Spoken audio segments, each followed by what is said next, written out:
The flashing red and blue lights lit up my porch like a cheap carnival, bouncing off the white paint and throwing shadows across the yard.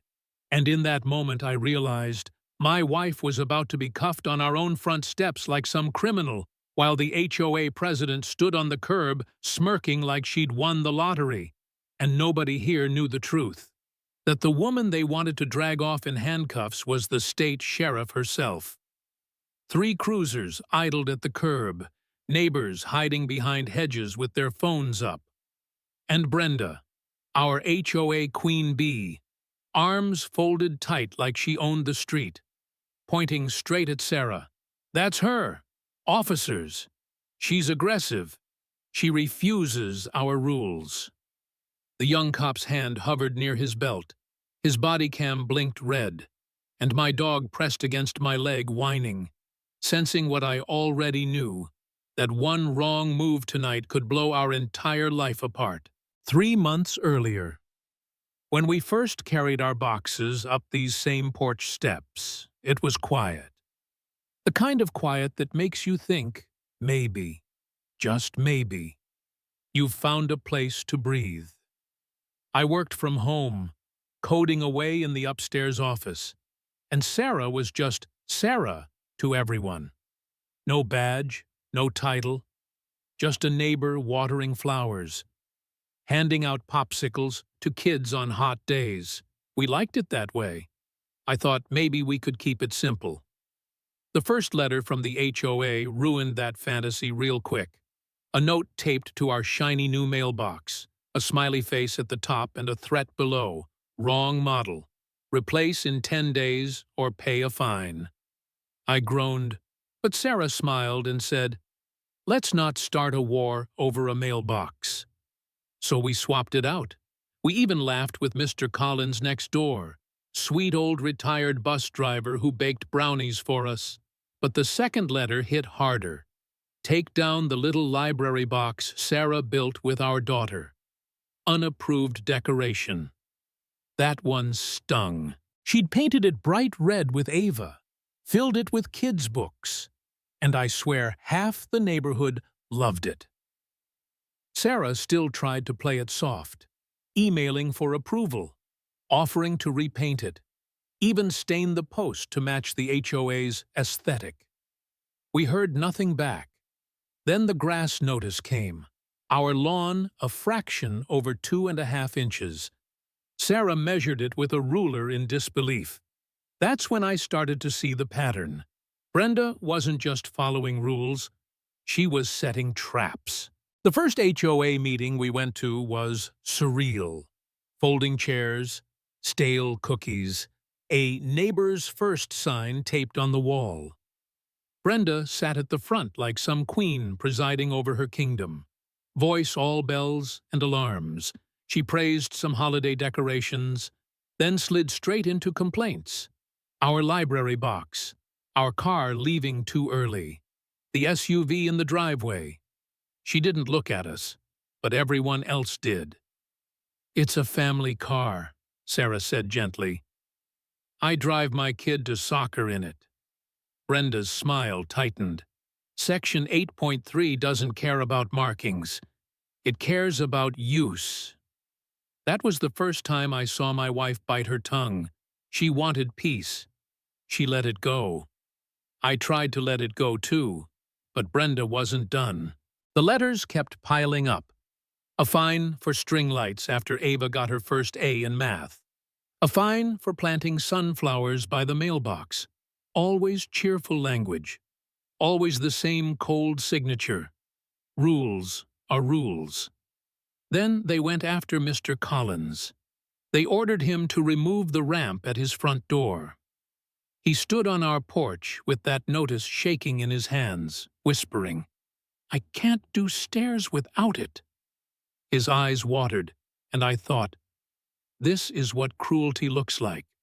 Paper thin, but it cuts deep. Sarah promised him she'd speak up, and she did. At the next meeting, she stood in that crowded room and said, "A ramp is not decoration. It's dignity. It's safety." A few neighbors clapped until Brenda silenced them with one look. I was proud of Sarah, but I also felt dread. I knew Brenda wouldn't let that stand. Sure enough, the next day we got a registered letter threatening a lien. That's when I snapped. Let them try to take our home over a ramp and a box of books. I growled. Sarah touched my arm, calm as ever. We don't let anger write our story, she whispered, but I was boiling inside. Then came the mandatory meeting notice. Failure to attend. Further action. They even summoned Mr. Collins, who could barely walk. Sarah told him to stay home. She'd speak for him. That night, the board sat stiff like a firing squad. Brenda, no smile this time. Sarah spoke again, steady, asking for humanity, fairness, for rules to protect instead of punish. Someone shouted, "Rules are rules," and Sarah answered, "Rules should protect people, not punish them for kindness." That's when Brenda slammed the table, barking, "Enough, you're out of order." Security, she demanded, though there wasn't any. The room buzzed with phones, whispers. Then Brenda called the cops herself. We feel unsafe. We walked out before it exploded, but the sirens found us halfway home. And that's how we ended up on our porch, bathed in red and blue, neighbors recording like it was free entertainment, Brenda pointing at my wife like she was a monster, standing there, watching that rookie officer step closer with his hand brushing his cuffs. I'll admit, I faltered. I thought maybe we'd pushed too far. Maybe we should have just rolled over, taken down the library, cut the grass shorter, let Brenda win.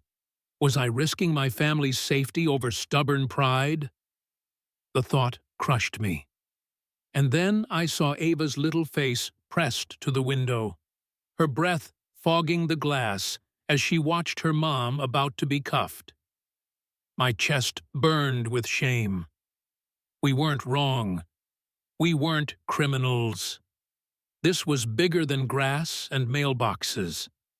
This was about not letting a bully define who we were. That's when Sarah moved. She pulled her wallet, flipped it open, and the gold badge caught the porch light. The whole crowd leaned in, and for a moment, time stopped. Brenda froze too, her eyes wide. Then she laughed, a high, ugly sound. "Fake! It's fake! Arrest her anyway!" The rookie's hand trembled. The older cop stepped forward, squinting at the badge, his radio buzzing. And then Sergeant Miller arrived. The man had presence, the kind that bent the air around him. He strode up, demanded Sarah's ID, and she gave it without flinching. "Sarah Thompson, sheriff of this state." The crowd gasped. Some neighbors muttered in shock. Brenda tried to laugh it off, shrieking that it was delusional, that she'd tricked the rookie.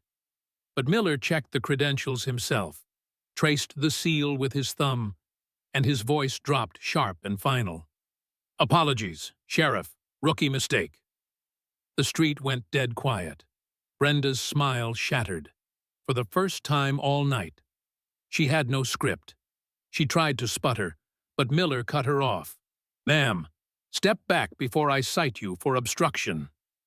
The way her face fell, the way her power slipped out of her fingers like water, it was the kind of justice you don't often see delivered so clean. Neighbors lowered their phones. Some even stepped back ashamed. And me? I finally let myself breathe. My wife stood there, cuff marks still red on her wrists, but taller than ever. Dignity unshaken. Brenda didn't get carted off in handcuffs. No, people like her rarely do. But she was stripped in front of everyone of the one thing she thrived on: control. No one was cheering. No one clapped. But you could feel it. The tide turned. She wasn't the queen bee anymore.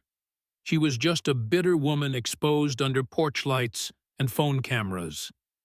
Sarah didn't gloat, didn't throw it in her face. She simply looked at Miller, calm as ever, and asked, "How's Mr. Collins? Did the ambulance get him stable?" Even then, her priority was the man with the ramp, not the war she'd just won. That's who she is. That's why I knew, right then. Brenda had already lost. Because kindness isn't weakness, it's armor. And Brenda never understood that. So what did I learn standing on that porch with my daughter's wide eyes behind me? My dog trembling at my feet. And my wife proving the truth under floodlights? That HOA power games, Karen theatrics, all of it crumbles when confronted with calm strength and real authority. Brenda's reign ended not with a bang, but with silence. The silence of neighbors realizing they'd followed the wrong leader. And as for me, I'll never doubt Sarah again, or doubt that standing your ground, even when it feels easier to give in, is the only way to keep your dignity intact. And that's the lesson I'll leave you with tonight. Bullies lose when truth stands firm. And that's why I tell this story here on HOA Drama Unfolded.